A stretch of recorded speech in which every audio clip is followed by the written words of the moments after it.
Halo, Assalamualaikum warahmatullahi wabarakatuh. Saya Dita Aditya dari Sastra Inggris Universitas Negeri Yogyakarta. Pada kesempatan kali ini, saya akan menjelaskan mengenai istana yang ada di kota Yogyakarta. So, here we go. Seperti yang kita ketahui, di Yogyakarta ada yang namanya Keraton Yogyakarta. Keraton Yogyakarta yaitu Keraton Ngayogyakarta Hadiningrat. Keraton ini merupakan istana resmi Kesultanan Ngayogyakarta yang berlokasi di kota Yogyakarta, yang mana didirikan oleh Sultan Hamengkubuwono I pada tahun 1755. Ya, ini adalah pendiri dari Keraton Ngayogyakarta, itu Sri Sultan Hamengkubuwono I. Keraton ini didirikan di Yogyakarta akibat perpecahan Mataram Islam dari Keraton Surakarta Hadiningrat, yaitu Kerajaan Surakarta dengan adanya Perjanjian Giyanti. Sultan Hamengkubuwono I adalah sekaligus kepala arsitek istana. Ia mulai membangun keraton pada tanggal 9 Oktober 1755 dan resmi menempati keraton pada tanggal 7 Oktober 1756. Jadi hanya membutuhkan 1 tahun kurang lebih dalam pembangunan keraton. Nah, bentuk istana yang tampak sekarang adalah hasil pemugaran dari Sultan Hamengkubuwono VIII. Ini adalah foto-foto dari Keraton Ngayogyakarta Hadiningrat pada saat ini. Bagian utama keraton menghadap ke arah Gunung Merapi dan bagian selatannya menghadap ke arah Samudra India, di mana tempat istana pantai selatan Nyi Roro Kidul berada. Kompleks Keraton Yogyakarta dibangun dengan sangat detail dan teliti sesuai cerminan kosmologi Jawa. Total luas wilayah keseluruhan mencapai 184 hektar, meliputi seluruh area di dalam benteng Baluwarti, alun-alun Lor dan alun-alun Kidul, Gapura Geladak, dan Kompleks Masjid Gede Yogyakarta. Sementara luas inti keraton mencapai 13 hektar. Kompleks bangunan keraton masih berfungsi sebagai tempat tinggal sultan hingga saat ini dan rumah tangga istananya yang menjalani tradisi kesultanan yang sangat kental. Keraton ini merupakan salah satu objek wisata di Yogyakarta saat ini. Bahkan sebagian kompleks keraton merupakan museum yang menyimpan berbagai koleksi milik sultan. Sekarang mari kita masuk ke kompleks-kompleks yang ada di Keraton Ngayogyakarta Hadiningrat. Kompleks depan yaitu ada Geladak Pangurakan. Geladak Pangurakan merupakan gerbang utama untuk masuk ke dalam kompleks keraton dari arah utara. Ada Gapura Geladak dan Gapura Pangurakan, yang mana persis beberapa meter di sebelah selatannya. Pada zamannya, Pangurakan merupakan tempat penyerahan suatu daftar jaga atau tempat pengusiran dari kota bagi mereka yang mendapat hukuman, pengasingan, ataupun pembuangan. Jadi bisa dibilang ini adalah pagarnya istana. Kemudian ada alun-alun Lor. Nah, alun-alun Lor ini merupakan alun-alun yang berada di utara Keraton Yogyakarta. Di pinggir alun-alun ditanami deretan pohon beringin, dan di tengah-tengahnya terdapat sepasang pohon beringin yang diberi pagar dan disebut dengan waringin sengkeran atau ringin kurun, yang berarti beringin yang dipagari. Kedua pohon ini diberi nama Kiai Dewadaru dan Kiai Janadaru. Pada zamannya, selain Sultan, hanyalah Pepatih Dalem yang boleh melewati atau berjalan di antara kedua pohon beringin yang dipagari ini.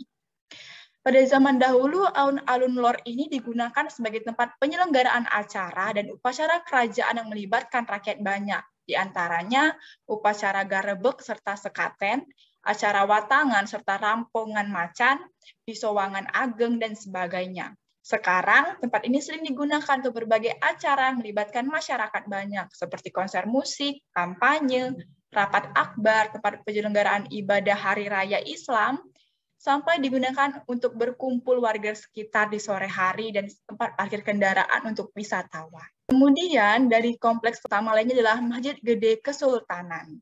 Masjid Gede Kesultanan atau Masjid Besar Yogyakarta disebut dengan Masjid Gede Kauman, terletak di sebelah barat kompleks alun-alun utara tadi.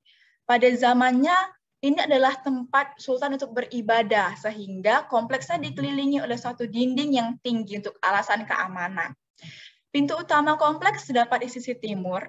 Arsitektur bangunan induk berbentuk tajuk persegi, tertutup dengan atap bertumpang tiga. Kemudian di sisi dalam terdapat mimbar di sebelah barat bertingkat 3, dibuat dari kayu. Ada mihrab, tempat imam memimpin ibadah, dan sebuah bangunan mirip sangkar yang disebut dengan maksura. Serambi masjid pun berbentuk joglo persegi panjang terbuka. Lantai masjid induk dibuat lebih tinggi dari serambi masjid dan lantai serambi dibandingkan dengan halaman masjidnya. Nah, di sisi timur, utara, dan selatan serambi terdapat kolam kecil yang mana digunakan untuk mencuci kaki orang yang hendak masuk ke dalam masjid. Kemudian ada kompleks inti dari keraton itu. Yang pertama, kompleks pagelaran. Jadi saat kita pertama kali masuk ke dalam keraton, itu kita akan menemukan seperti aula tanpa dinding disebut dengan kompleks pagelaran. Kompleks ini disebut juga dengan teratak rambak, merupakan tempat para penggawa kesultanan menghadap sultan pada acara resmi. Sekarang digunakan untuk event-event pariwisata, religi, dan tidak hanya upacara adat keraton saja. Nah, kemudian dia yang namanya Siti Hinggil. Ini Siti Hinggil di wilayah utara, dan ini di wilayah selatan. Siti Hinggil sendiri merupakan kompleks yang digunakan untuk menyelenggarakan upacara-upacara resmi kerajaan. Kemudian kalau Siti Hinggil yang di sebelah kidul atau sebelah selatan, ini adalah tempat untuk sultan menyaksikan para prajurit keraton sedang melakukan gladi bersih upacara grebek, tempat menyaksikan adu manusia dengan macan atau disebut dengan tradisi rampongan, dan untuk berlatih prajurit perempuan atau disebut dengan langan kusumo. Tempat ini menjadi awal prosesi perjalanan panjang upacara pemakaman sultan yang mengangkat ke Imogiri juga. Nah, sekarang Siti Hinggil Kidul digunakan untuk mempergelarkan seni pertunjukan umum, khususnya wayang kulit, pameran, dan sebagainya. Jadi, kompleks yang Siti Hinggil Kidul saat ini dibuka untuk umum tempat wisata menonton pertunjukan budaya Jawa. Selanjutnya, Kamandungan. Kamandungan disebut dengan keben karena di dalamnya ada pohon yang bernama keben. Bangunan di tengah halaman merupakan bangunan utama di kompleks ini dan dinamakan Bangsal Ponconiti. Digunakan untuk mengadili perkara dengan ancaman hukuman mati dengan sultan yang menjadi hakimnya atau ia yang mengadili sendiri. Kini bangsal ini digunakan dalam acara adat seperti gerebek dan sekaten. Nah, di selatan bangsal ini terdapat kanopi besar untuk menurunkan para tamu dari kendaraan mereka yang dinamakan dengan Balai Anti Wahana. Kompleksnya itu Sri Manganti. Sri Manganti ini adalah kompleks di sebelah selatan Kamandungan tadi dan dihubungkan oleh Regol Sri Manganti. Nah, pada dinding penyekatnya terdapat hiasan makara raksasa. Di sisi barat kompleks ini terdapat bangsal Sri Manganti yang digunakan untuk tempat menerima tamu penting kerajaan. Sekarang lokasi ini ditempatkan beberapa pusaka keraton berupa alat musik gamelan. Selain itu juga difungsikan sebagai penyelenggara event pariwisata keraton. Di sebelah timur bangsal terdapat dua pucuk meriam buatan Sultan Hamengkubuwono II yang mengapit sebuah prasasti berbahasa dan berhuruf Tionghoa. Di sebelah timurnya terdapat Gedok Parentah Ageng Keraton atau Gedung Administrasi Tinggi Istana. Selanjutnya Kedaton. Kedaton sendiri adalah kompleks inti dari keraton, yang mana di halamannya rindang ditanami oleh pohon sawo.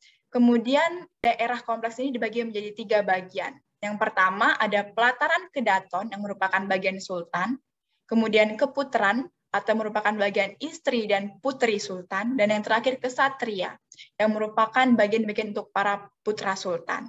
Nah, di kompleks ini sendiri tidak semua bangunan atau bagiannya dibuka untuk umum untuk wisata karena ini merupakan tempat privasi untuk keluarga sultan. Di bagian pelataran Kedaton disebut dengan Bangsal Kencono yang menghadap ke arah timur merupakan balarium utama istana, di mana dilaksanakan berbagai upacara untuk keluarga kerajaan dan upacara kenegaraan. Di keempat sisi bangunan terdapat teratak Bangsal Kencana yang digunakan untuk latihan menari. Di sebelah barat terdapat Dalem Ageng Proboyakso yang menghadap ke selatan yang merupakan pusat dari istana secara keseluruhan. Dan di dalamnya disemayamkan pusaka kerajaan atau royal heirlooms, tahta sultan, dan lambang-lambang kerajaan lainnya. Untuk bangunan keraton ini memiliki tiang-tiang penyangga. Kemudian ada tiang atap bagian tengah itu punya nama Soko Guru, yang mana Soko Guru ini biasanya berjumlah 4 buah yang menopang atap keraton. Kemudian juga keraton Yogyakarta ini adalah tempat yang tidak akan terkena banjir, karena permukaan tanahnya berdiri lebih tinggi dibandingkan permukaan tanah di sekitarnya, atau orang Jawa menyebutnya dengan istilah batok bulus.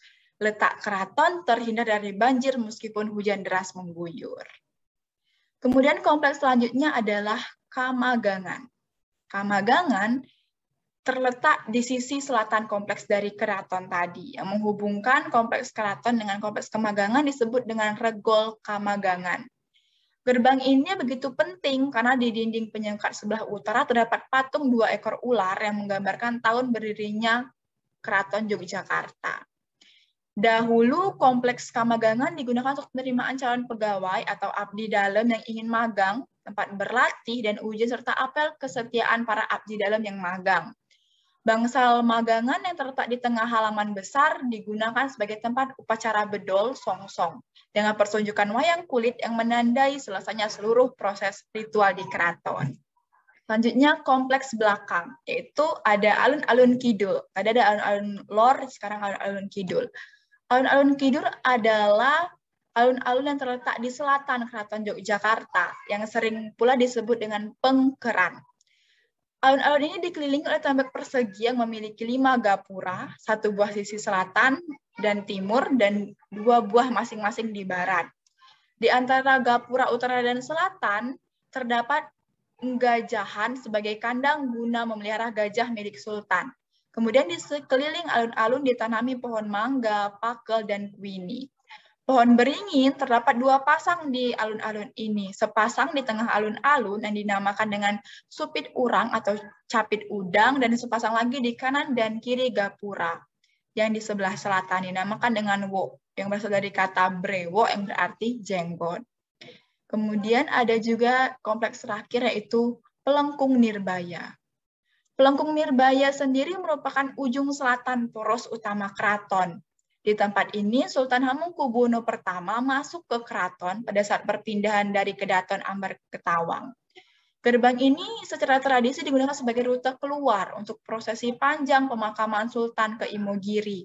Untuk alasan inilah, tempat ini kemudian menjadi tertutup bagi Sultan yang sedang bertahta.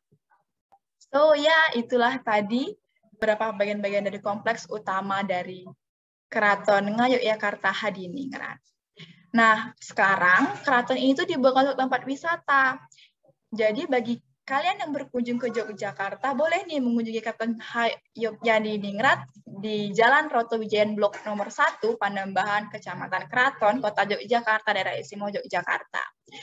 Keraton ini dibuka untuk tempat wisata para turis setiap hari kecuali hari Senin, mulai dari pukul 8.30 sampai dengan pukul 3 sore. Namun untuk para wisatawan ada aturan khusus yang dipatuhi sebagai bentuk penghormatan berwisata ke Keraton Yogyakarta ini. Di antaranya yaitu kita dilarang berfoto membelakangi keraton, dilarang foto membelakangi para abdi dalam, dilarang menggunakan topi di area keraton, dilarang duduk di sembarang tempat, dilarang membawa benda apapun yang beroda ke dalam keraton seperti koper, stroller, dilarang menyentuh benda-benda di dalam museum dan area keraton, serta harus meminta izin jika ingin mengambil foto di daerah keraton.